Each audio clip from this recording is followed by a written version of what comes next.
Again, if you're just joining us, Republican Tom Foley has elected not to take part in tonight's discussion of the issues. We appreciate that it is a discussion. We stayed in contact with Mr. Foley's campaign. Right up until this evening, they still declined our open invitation. We don't want to leave out the all-important subject of education. And Max Reese, Susan Hay, you have a question. Governor Malloy, if you're reelected, you already know that you're going to have to hire a new education commissioner because Stephen Pryor has already said that he's stepping down. How would you instruct his replacement to handle the continued rollout of the Common Core education standards? Well, listen, I think we need new leadership. The commissioner is moving on. I think we need to have an emphasis on collaboration, the ability to take the reforms that have been agreed to and signed into law and now move them into implementation stage. But we've also worked with teachers to make sure that we're not over-testing in Connecticut.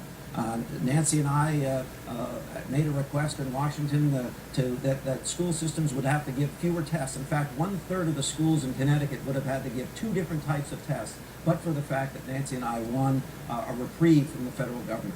Just recently, we've asked the federal government not to require us to test 11th graders in our state.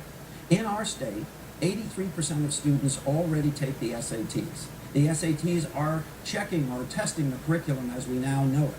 It makes more sense for us to make sure that every child takes the SATs in Connecticut rather than to force another test on 11th graders, particularly at a time when they're taking tests for advanced placement courses. I'm also, by the way, proud that advanced placement courses are being taken by more and more students, including in our urban environments than ever before, and we're getting higher passage rates since we made some of the changes that we've made. I want a collaborator.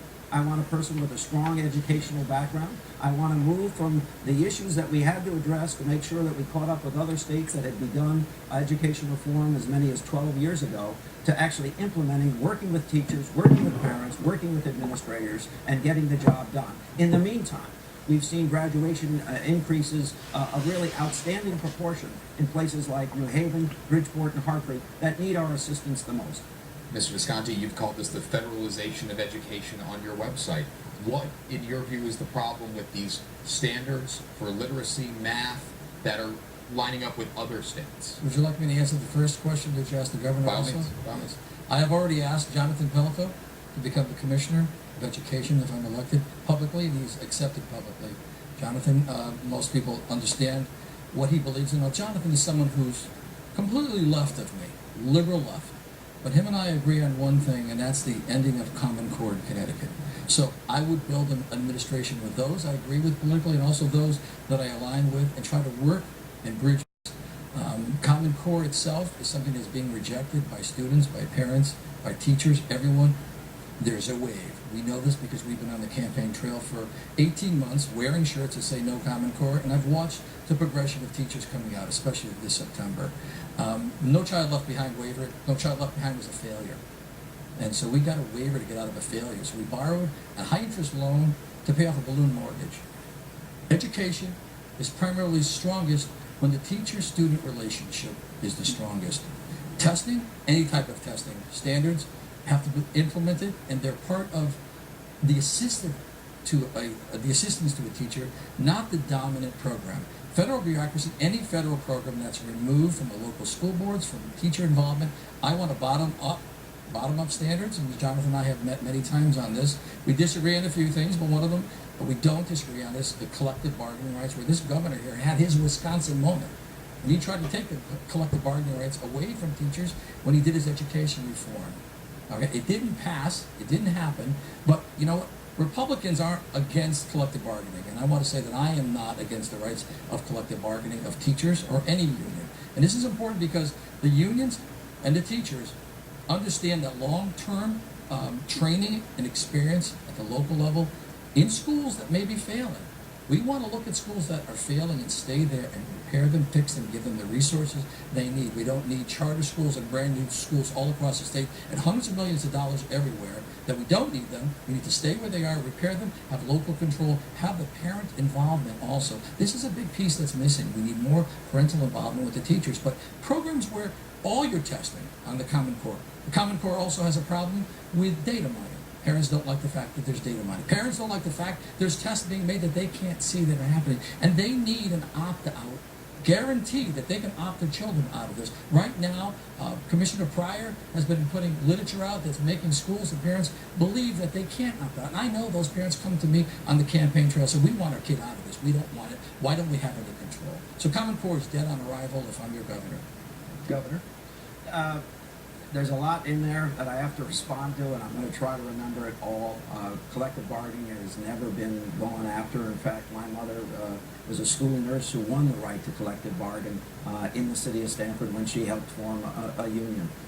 Arbitration rights and the right to grieve are important, and teachers know that. If I had actually tried to do that, both teachers' unions that have now endorsed me wouldn't be endorsing me.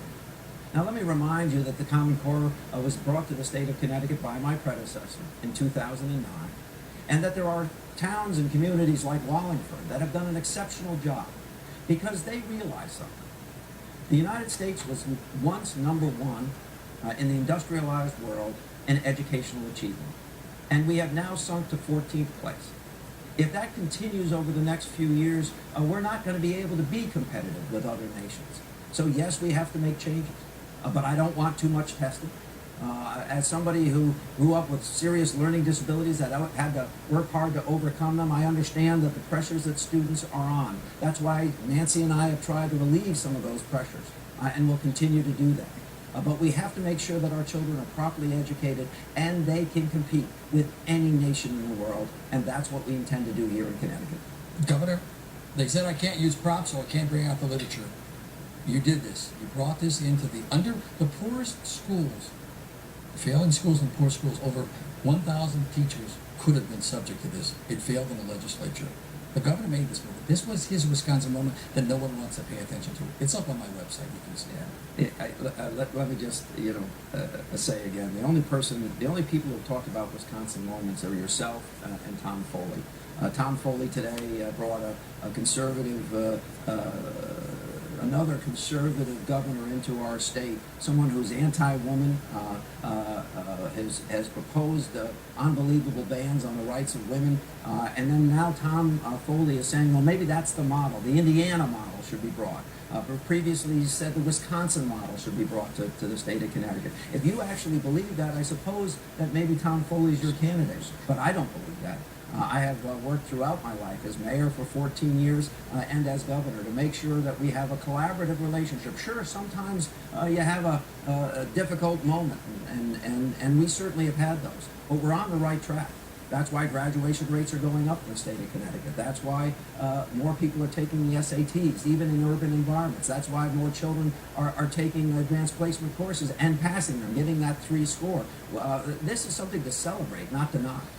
Governor Tom